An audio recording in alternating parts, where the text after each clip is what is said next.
सो म्हाका तुका अजून कांयच कळोवन दिवंक ना म्हणटा तूं. You didn't have any discussion with Rahul Gandhi? No.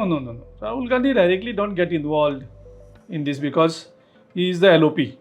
Now it's basically आमगे Congress President Kharge ji, General Secretary Organization, मागीर आमचे वेणुगोपाल जी, ठाकरे जी, अंजली जी, बेसिकली त्यांचे काम असतात जर चेंजीस जावं कितें आसतलें.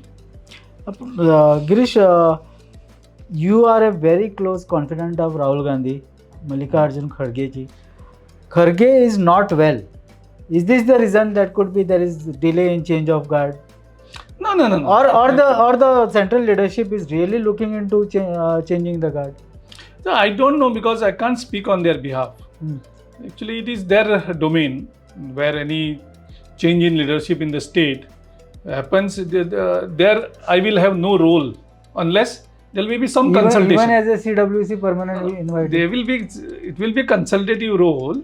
It's basically they had asked me to identify OBC, SC leaders and ST leaders in Goa. Basically, they feel that we need to promote, because it's Rahul Gandhiji's vision that leadership from SC, tribal samaj and OBC samaj hanga promote करपाक जाय.